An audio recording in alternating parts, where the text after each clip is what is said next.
Last night was the first U.S. Senate debate between Democratic Senator Kay Hagan and Republican challenger Tom Tillis. The candidates didn't make a lot of news with what they said, but how they said it got some attention, especially from women. WRAL Capitol Bureau Chief Laura Leslie is here now to explain. Laura. Jackie, we noticed an interesting gender divide on social media last night. Many women said they thought Tillis was being condescending to Kay Hagan.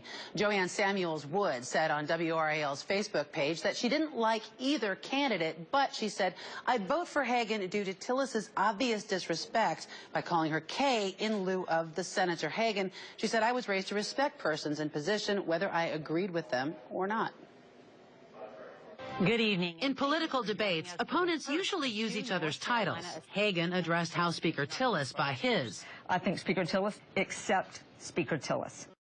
And Speaker Tillis is bragging about that. I think Speaker Tillis is complaining. Speaker Tillis had a really hard time. But even though Hagan is a sitting U.S. Senator, Tillis repeatedly called her by her first name. Under Kay's leadership, Kay knows a little bit about making promises. Kay stood at a podium very similar to this when Kay said she was going to go to Washington. What Kay did there is... Some debate watchers on social media accused Tillis of trying to belittle Hagan. Well, I think in that case, Kay may have done her job. Hagan spokeswoman Sadie Weiner said the senator was not offended, although some others were. Well, I think we saw some of the reaction on social media, on Twitter, on Facebook from women voters who didn't quite appreciate the tone that he took with the senator.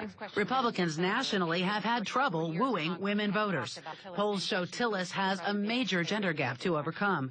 NC State professor Stephen Green says that gap probably extends to the debate, too.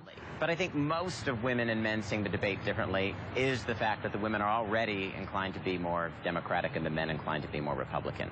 Green doesn't think the debate will change many minds, but he says the small percentage of undecided voters that both campaigns are chasing are disproportionately women.